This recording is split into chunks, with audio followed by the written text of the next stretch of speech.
Fala pessoal, sejam bem-vindos! Começando mais um vídeo recheado de informações importantíssimas. Mas antes, inscreva-se agora mesmo no canal, deixe o seu like e compartilhe esse vídeo com o máximo de pessoas. Assim você vai estar me ajudando demais. Giro na tela e notícias a seguir.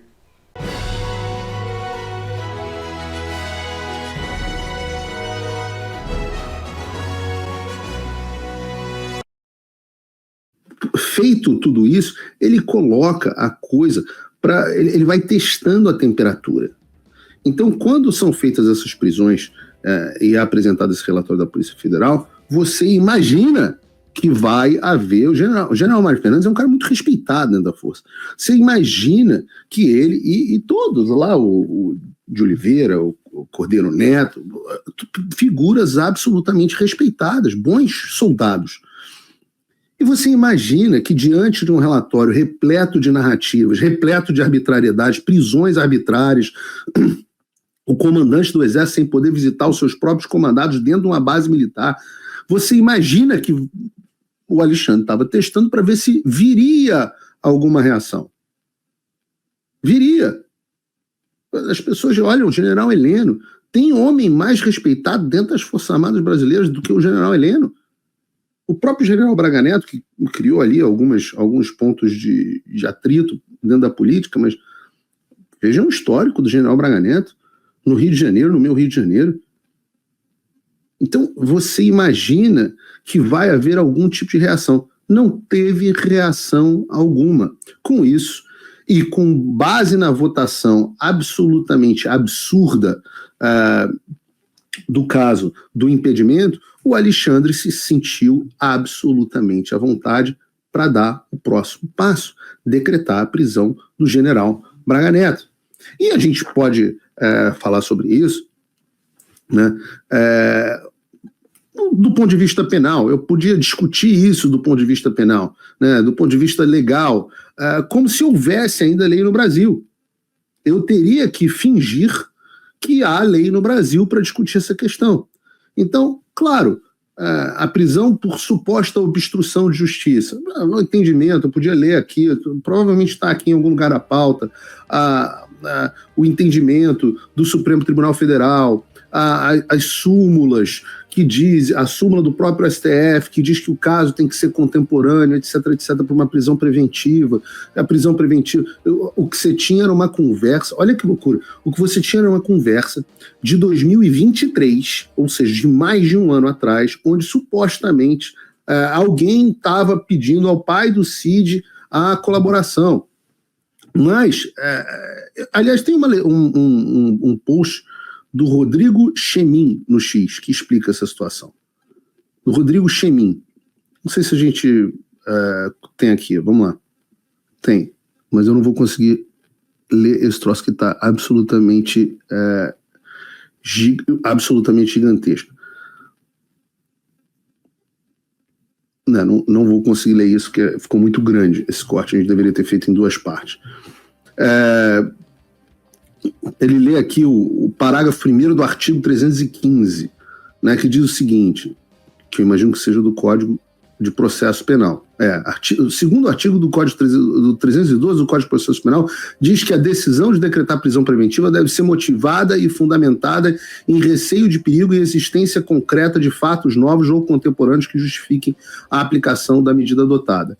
E, de maneira muito parecida, o parágrafo 1º do artigo 315 diz que, na motivação da decretação da prisão preventiva ou de qualquer outra cautelar, o juiz deverá indicar concretamente a existência de fatos novos ou contemporâneos que justifiquem a aplicação da medida adotada. Só que a gente olha a decisão do Alexandre e não tem absolutamente nenhum fato contemporâneo. Ela diz o seguinte, que o Braga Neto está embaraçando as investigações, mas isso teria acontecido há mais de um ano, com um contato que teria acontecido, e repare, a gente não sabe se o contato aconteceu. A gente vê uma conversa de terceiros dizendo que o contato teria acontecido. Meu Deus do céu, é o grau de evidência mais baixo que você pode ter, né? Aqui nos Estados Unidos se chama de hearsay, né? Que é o ouvir dizer. Então um terceiro ouviu dizer que o Braga Neto estava conversando com o pai do Cid para tentar saber qual era o conteúdo da investigação, e que por isso ele estaria obstruindo a investigação. Só que, como ele pode estar... E o presidente Bolsonaro colocou isso muito bem no tweet dele, que foi o seguinte: não tem como haver obstrução de uma investigação que, em tese, está concluída atualmente. Mas, mais importante do que isso, e eu não vi ninguém comentar esse ponto, é que o tal do contato que teria acontecido do Braga Neto com o pai do Cid ocorreu em 2023. Ora, em 2023, o general Braga Neto sequer constava como investigado. Então, mesmo quem quisesse saber e tivesse curiosidade sobre o que se tratava a colaboração do Mauro Cid, não tem absolutamente nada de ilegal nisso. Então, assim, se você for esticar, você poderia dizer assim, não, o pai do Mauro Cid podia ser acusado de obstrução se tivesse contado sobre a delação. Mas as conversas mostram que ele não concordou, que disse que não havia colaboração. Ou seja, não há razão nenhuma para essa prisão. Absolutamente nenhuma. Mas a corda vai sendo esticada para que eles consigam chegar, primeiro, manter o assunto na pauta, e segundo, chegar aonde eles querem chegar, que nós avisamos desde o início, que era o presidente Bolsonaro. Quando eu avisei, em novembro de 22, quando estas coisas estavam acontecendo, que eles, em seguida, prenderiam o presidente Bolsonaro, muita gente achou que era loucura. E eu já ouvi de muita gente que o presidente Bolsonaro só não foi preso em 2023 por conta da pressão internacional, que não estava nos planos dele. Então, como eu estava falando do sapo, o caranguejo na panela, né, o sapo, se você jogar, você tem água fria, né? Se você jogar o sapo direto na água quente, ele pula fora. Mas se você deixar o sapo ali, esquentando, regulando a temperatura do corpo, tem que ser o sapo, né? Que o sapo regula a temperatura do corpo. Ele vai regulando. Quando ele percebe que a água já está quente, ele não tem mais como pular para fora da panela. Ele já está sem força. E aí ele morre cozinhado, ou cozido. E o Alexandre está aumentando a temperatura da panela aos poucos. Começou com a perseguição ali de um ou outro, meia dúzia de jornalistas, Alan dos Santos, blogueiros. Depois subiu, foi ramagem. Aí depois, pegou ministro Bolsonaro, deixou ministro, diretor da Polícia Federal, da Polícia Rodoviária Federal, 1 ano preso. Silvinei preso, Anderson Torres, uma cacetada de tempo preso. Então, o último general 4 estrelas tinha sido preso, que é o general Hermes da Fonseca, em 1922. 1922. E aí, dentro das Forças Armadas, teve alguma resposta? Não. Pelo contrário. Então, tem que aplaudir o Alexandre. Você fala, Paulo, você está falando para...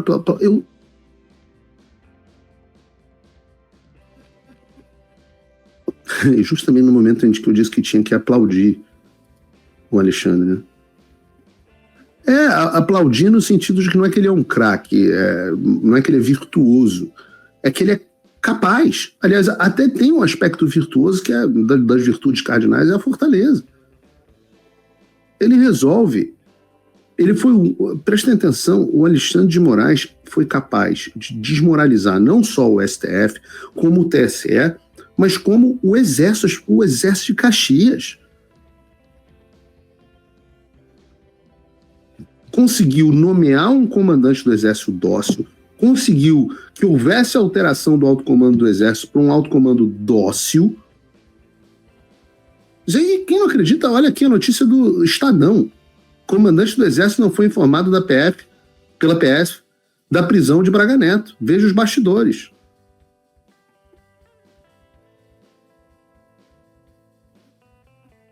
Aí, olha a notícia do Estadão. A perspectiva de oficiais do alto comando é que a prisão aumente o nível de efervescência na reserva, mas na ativa a expectativa de que seja mantida a ordem e não haver manifestações. Claro, os que se manifestaram quando o bicho estava pegando em 2022 foram abandonados aos leões e agora estão sendo presos. E as pessoas têm que olhar essas prisões preventivas. elas, à margem da lei, etc., a gente não pode fingir que tem lei. E eu digo que isso é absolutamente análogo a essa tortura psicológica, essa forma de antecipar a punição, etc. É uma versão bombada, sob esteroides, do que foi feito na Lava Jato. E, no entanto, não tem ninguém do Prerrogativas agora gritando, né? Então, a imprensa faz a parte dela. Olha que impressionante, a forma é idêntica, né? Na época, a Lava Jato tinha praticamente, eu brincava que tinha a senha do WordPress do antagonista.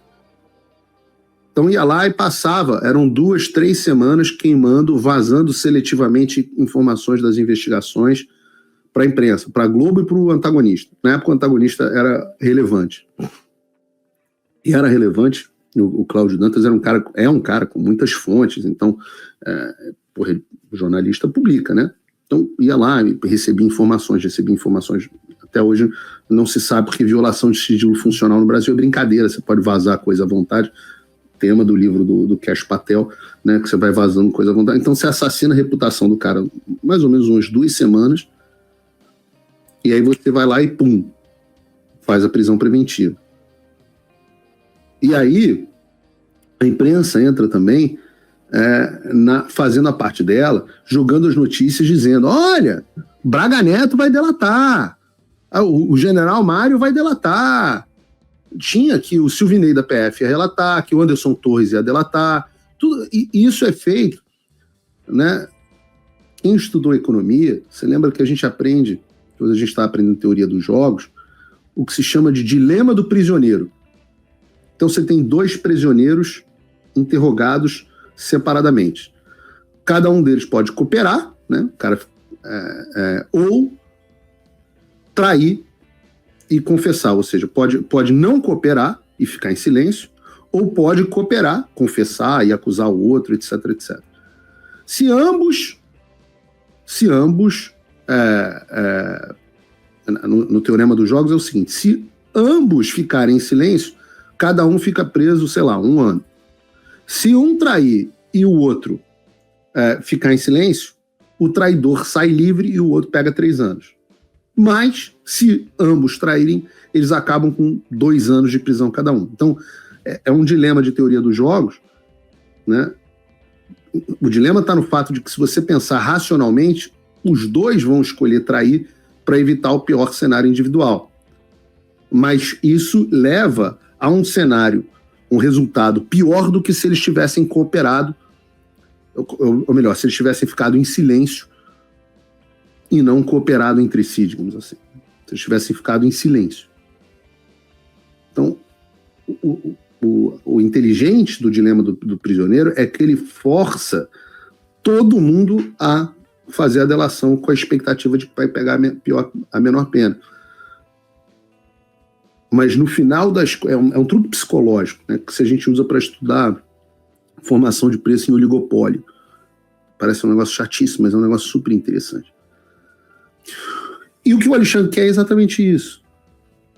Aí eles vão divulgando na imprensa. Qualquer um. Rumores de que já tem outro general aí delatando, hein? Aí o cara, vou delatar também.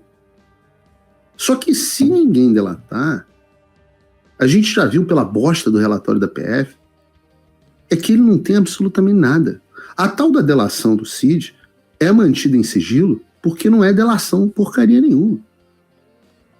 Eles acharam uma série de diálogos e o Cid resolveu colaborar com a investigação, abrir mão do silêncio dele para explicar as histórias. Só que em nenhuma das histórias tem crime. A gente já discutiu isso aqui exaustivamente. O crime está na narrativa. Nos fatos não é crime. A gente já explicou aqui o que é intercrimes, quando é que o crime é execução, as hipóteses que foram cogitadas pelo presidente Bolsonaro, hipóteses constitucionais, segundo o depoimento do próprio general Freire Gomes.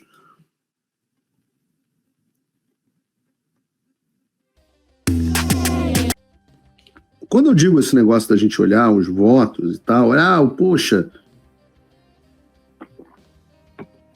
olha como é que... Caramba, Paulo, você está sendo muito duro, você é muito duro com o André Mendonça, você é muito duro com o Nunes Marques. E eu até estou elogiando dessa vez o terrivelmente terrível. Mas é porque essa crítica não é uma crítica de vamos dar porrada no presidente Bolsonaro, coitado, que já está apanhando demais. É uma reflexão para frente. Porque eu acho que, como disse o Demetrio Magnoli, o caminho natural para isso, o caminho natural para esse inquérito ao longo do tempo, para essa acusação, né, quando ela se tornar acusação, ao longo do tempo, é tudo se tornar nulo. E o Demetrio Magnoli diz que a defesa do presidente Bolsonaro, e eu acho que isso é preciso, e vejam, estou concordando 2 vezes na mesma semana com alguém na Globo News, calma que eu vou corrigir isso ao longo do programa de hoje, mas é que isso é o que a defesa do presidente Bolsonaro queria, era isso, que fosse confirmado que o Alexandre vai continuar conduzindo os inquéritos. Porque da mesma forma, eu falei aqui que era um caso análogo à Lava Jato, da mesma forma que por conta exatamente disso, a Lava Jato acabou indo para o vinagre, esses inquéritos também vão para o vinagre. É uma questão de tempo. Porque o Brasil não percebeu que a maré do mundo mudou. Então eu espero que da próxima vez que o que se chama de direita chegar na presidência, a gente entenda o que o Olavo disse. Que chegar à presidência não garante chegar no poder. Aliás, o que o José Dirceu também disse, que chegar ao poder é diferente de ganhar as eleições. Então você chega ao poder e nomeia esse bosta desse João Ascioli, o gangster, para CVM. Por quê? Porque você não sabe que dentro da CVM existe um poder sendo exercido de forma gigantesca. Você não nomeia o cara do Gilmar Mendes para a Comissão Interamericana de Direitos Humanos. Por quê? Porque você não sabe da importância. Você nomeia... Não está nem para dizer que não sabe, né? No caso do STF, que o STF já era um problema. Mas não consegue se articular para colocar 2 nomes no STF, que eu vou dizer para vocês, tá? Se eu tivesse sido nomeado para o STF já estaria em colapso. Eu ia dar alvará de soltura monocrático todo dia. E ainda ia ameaçar o policial que não soltasse de prisão. Ia ficar fazendo isso. E ia mandar prender. Ia dar decisão de prisão, ia esperar um Randolfo Rodrigues da vida da direita, né? Entrar com uma ação dentro do Supremo, ia conceder tudo. Não, mas era ilegal, o presidente ia contra. Meu irmão, fogo no parquinho. Que é exatamente o que os caras fazem. Aí fica o André Mendonça e o Nunes Marques, não, nós temos que observar o regimento, não sei o quê. Se o tribunal já se coloca como um tribunal político, o comportamento tem que ser político. Aliás, eu já brinquei aqui que eu quero ser ministro da Defesa. Meu cargo eu gostaria muito de ser vice, né? Porque vice não faz nada. Mas, exceto o general Mourão, que ficou criando confusão uma cacetada de tempo, e agora está sendo um pouco vocal. Agora o general Mourão resolveu falar. Mas muito bem, general Mourão. Seja bem-vindo ao planeta Terra. Daqui a pouco eu esposo aqui o Marcos Pontes. Aí, eu vou achar que os aliens realmente estão entre nós. Né? Não sei se vocês estão vendo, tá um monte de visão de drones pelos Estados Unidos. Num desses drones deve ter aterrissado o general Mourão. O vice, em tese, não era para fazer nada. Mas aí depois eu brinquei que seria ministro da Defesa. Agora eu estou brincando que eu acho que eu queria ser ministro do STF. Aliás, eu não preciso ser juiz, não preciso ter formação em direito. Notável saber, já tenho mais. Eu já sei que prisão preventiva de caso de 2023 não é contemporânea. Já sei mais que o ministro Alexandre de Moraes. Natal Magalu. Imagine que zumba boa que eu não ia conseguir fazer. Mas a conclusão dessa história toda é que se não tiver uma resposta internacional robusta, e eu temo que essa resposta possa demorar mais do que a gente imagina, e é um palpite educado, porque eu estou aqui, estou acompanhando, estou conversando com as pessoas da transição, do governo Trump, etc., e estou vendo que é muito problema para os caras lidarem. É a Ucrânia, Israel, é Irã, é problema na Venezuela, é problema disso, problema daquilo. Talvez essa resposta não chegue no tempo que a gente quer. Talvez a gente não tenha conseguido fazer do Brasil ainda o topo da prioridade para as respostas chegarem no tempo que a gente quer. Por quê? Faça a seguinte conta comigo. De todas as pessoas que deveriam ser presas até chegar no Bolsonaro, o Braga Neto era o último da fila. E lembra que eu digo que o Alexandre é um mestre na forma como ele estica a corda, e por isso que ela ainda não arrebentou até hoje. Um mestre. Gente, tem que reconhecer, pô. Repara como ele foi ponto a ponto, esticando a corda pouquinho por pouquinho. Chegou no último elo da corda, que é o general Braga Neto. Ah, mas Paulo, não tem motivo para prender o Bolsonaro. Eu falo, mas não tinha motivo para prender o Braga Neto. Eles arrumaram um pretexto. Falso, absolutamente falso. Eu já volto a dizer, expliquei aqui. Não tem obstrução, ele não era investigado na época do contato, o contato não era contemporâneo e a investigação está conclusa. E o que eles vão esperar para o último passo da prisão do Bolsonaro? Na minha avaliação, eu errei pouco, porque justamente a razão pela qual eu tenho errado muito pouco é justamente porque eu percebo a competência do Alexandre. Então, minha avaliação é que, mais uma vez, o que impediu a prisão do Bolsonaro em 2023 e 2024, perdão, foi a pressão internacional. O que eles estão esperando agora? Ver qual vai ser a resposta dos Estados Unidos. Ver se os Estados Unidos vão responder de alguma forma. Se essa resposta não vier, eu diria que com imensa probabilidade, o Bolsonaro acabe sendo preso. E eu volto a dizer que o meu medo é que a resposta não venha ao tempo, não venha a tempo. Então, nós tivemos, aliás, ótimas notícias essa semana pra gente do Brasil. A primeira foi a nomeação do Rick Grenell, que é um cara grande da comunidade da inteligência, a quem eu tenho bom acesso. É um cara preocupado com o Brasil. Ele foi nomeado para Special Envoy, enviado especial para determinados países. Não ficou claro se o Brasil vai estar dentro do escopo dele. Eu estou na torcida para que fique. E esse tipo de coisa que eu estou dizendo que ainda está em definição. Se o Rick Grenell foi nomeado, enviado especial, inclusive para tratar de Brasil, ótimo para a gente. Mas não dá nem para conversar com ele ainda. O cara não sabe nem qual é o escopo da ação dele. Por isso que é difícil articular. A segunda boa notícia, tanto o Chris Smith quanto a Maria Elvira Salazar foram reconduzidos para a presidência dos seus subcomitês, dentro do Comitê de Relações Exteriores no Congresso. E o novo chairman do Comitê Geral de Relações Exteriores é também uma pessoa muito mais alinhada conosco do que o presidente anterior. Então, notícias boas. Só que no nosso tempo, você imagina, você bate na porta, e é o que eu acabo fazendo. Quero falar de Brasil. Fica, pô, meu irmão, peraí, agora não. A gente está mudando o Congresso, a gente está discutindo quem que vai fazer o quê. Bate na porta. Eu queria falar de Brasil. Pô, peraí, a gente está nomeando as pessoas, a gente não sabe nem quem que vai ser nomeado. Quero falar de Brasil. Pô, espera aí, vamos esperar para saber qual vai ser a política para os determinados países e como que o Brasil vai se encaixar nessa.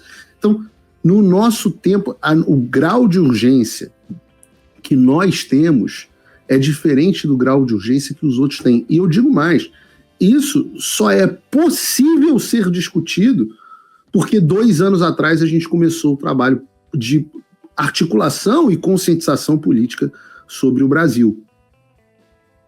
2 anos atrás. E as pessoas achavam que era, não, Trump se elegeu, agora está tudo resolvido, o Trump vai... Não, meu filho, não é assim que as coisas são. O presidente dos Estados Unidos se torna o cara mais inacessível do mundo. Então, eu da minha parte, eu vou continuar correndo para que as coisas sejam feitas a tempo. Mas eu sou apenas um homem. E caso eu não consiga fazer as coisas a tempo, Eu temo que o presidente Bolsonaro seja preso. Aliás, tudo indica que esse é o caminho que está sendo seguido. Pode não ser. Mas o caminho é esse. Quer ver mais conteúdos como esse? Então inscreva-se agora mesmo no canal e ative o sininho das notificações. Assim você não perde mais nenhum conteúdo que é postado aqui no canal. E também já deixe o seu like para o YouTube ajudar a divulgar o nosso trabalho. Fico por aqui e que Deus abençoe a todos. Brasil acima de tudo e Deus acima de todos.